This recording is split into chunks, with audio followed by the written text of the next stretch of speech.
à la question piège qui lui est posée, car il y avait une grande discussion parmi les scribes de savoir quel était le plus grand commandement au singulier. À cette question piège, Jésus répond en citant deux commandements. Un qu'il tire du Deutéronome, tu aimeras le Seigneur ton Dieu de tout ton cœur, de toute ton âme et de tout ton esprit, et l'autre qu'il tire du Lévitique au chapitre 19, tu aimeras ton prochain comme toi-même. L'amour de Dieu par-dessus tout et aussi l'amour du prochain, qui sont d'ailleurs unis en sa personne, puisqu'il est à la fois vrai Dieu et vrai homme. Jésus souligne que le second commandement est semblable au premier, et le second lui est semblable. Il n'est pas identique, et ceci est très précieux pour nous. Il ne suffit pas d'aimer Dieu de tout son cœur, de le prier tous les jours, de vivre une vie mystique exemplaire pour avoir par là même déjà rempli l'obligation d'aimer son prochain comme soi-même. Il faut aussi aimer le prochain pour lui-même. Et inversement, il ne suffit pas de se dévouer corps et âme pour le bien du prochain, de l'aimer de tout son cœur, il faut aussi aimer Dieu pour lui-même.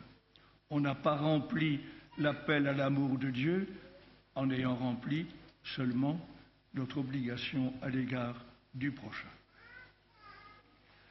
La prophétie d'Ézéchiel aujourd'hui est splendide, elle est pleine d'espérance, même si au début c'est un petit peu effrayant, ce cliquetis des os desséchés qui se rassemblent, qui se couvrent de muscles, de nerfs et de peau, jusqu'à ce que, une nouvelle fois, Ézéchiel prophétise, et alors ils reçoivent le souffle divin de la vie. La situation d'Israël à l'époque était pleine de désespoir, et c'était le découragement qui dominait, car ils disent « nos ossements sont desséchés, notre espérance est détruite, nous sommes perdus ». C'est un peu comme ça que nous raisonnons, surtout dans nos pays occidentaux, et spécialement du Nord, les pays blasés,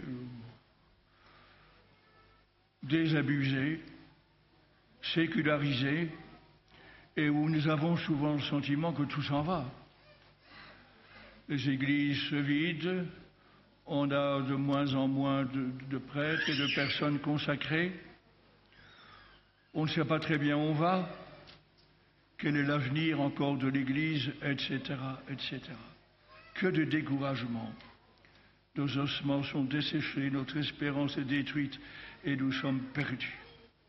Et la prophétie retentit, puissante, et elle vaut pour nous.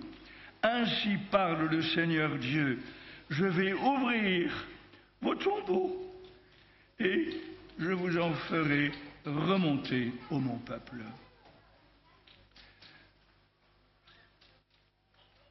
Le Seigneur nous a enseigné que la seule réalité de ce monde qui a véritablement de l'avenir, c'est son Église. Tu es pierre, et sur cette pierre je bâtirai mon Église, et la puissance de la mort ne l'emportera pas sur elle. Toutes les autres réalités humaines, même les plus prestigieuses, sont déjà révolues ou seront révolues. Les grands empires assyriens et perses, ils ont disparu. Même l'empire romain, auquel nous devons tant, l'empire romain n'est plus d'actualité. Et l'empire carolingien non plus. Et le Saint-Empire romain germanique a disparu. Et l'empire napoléonien également. Et de l'empire britannique, il ne reste qu'un semblant d'empire. Et l'empire américain est déjà en train de faiblir. Et l'empire chinois qui suivra mourra à cause de sa démographie catastrophique. Et il y aura l'empire indien. Mais tout cela est déjà passé ou passera. La seule réalité de ce monde qui a vraiment de l'avenir, c'est l'Église, non pas par ses propres forces, mais par l'énergie de l'Esprit Saint qui l'habite, suivant la promesse que Jésus nous a faite. Et nous constatons qu'il y a déjà des pousses nouvelles. On le vit un petit peu ici, à échelle réduite, dans ce festival marial.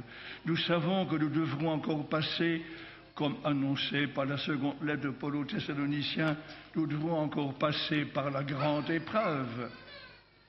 Par ce que Jésus appelle dans l'évangile de Matthieu le refroidissement de l'amour de beaucoup. Ce que les Québécois appellent l'apostasie tranquille. L'apostasie tranquille. Oh, on oublie Dieu sans se poser trop de questions. Tout cela est déjà présent, mais doit encore s'amplifier avant la venue de Jésus dans la gloire. Oh oui, viens Seigneur Jésus, c'est le cri qui termine la Bible à la fin de l'Apocalypse. Et à chaque messe, nous prions, oh oui, viens Seigneur Jésus. Avant cela, il y a encore une épreuve à passer, une grande épreuve à passer, nous la vivons déjà. Mais nous sommes habités par l'espérance. Nous savons que c'est la foi, l'espérance et la charité qui auront le dernier mot. Et c'est dans cette espérance que nous voulons célébrer l'Eucharistie. Car quand nous célébrons l'Eucharistie, celui de nous implorons la venue, viens Seigneur Jésus, nous rejoint déjà personnellement, maintenant, avec sa plénitude de vie. C'est lui qui vient de nous parler à travers les lectures d'Ézéchiel et de l'évangile de Matthieu, et c'est lui qui va en personne se rendre présent parmi nous et nous nourrir de son corps et de son sang, c'est-à-dire de la vie impérissable. Nous allons mourir dans quelque temps, mais déjà nous nous nourrissons du pain de l'immortalité. Et c'est dans cette espérance et cette joie que nous célébrons paisiblement, mais avec grand cœur, cette Eucharistie. Amen.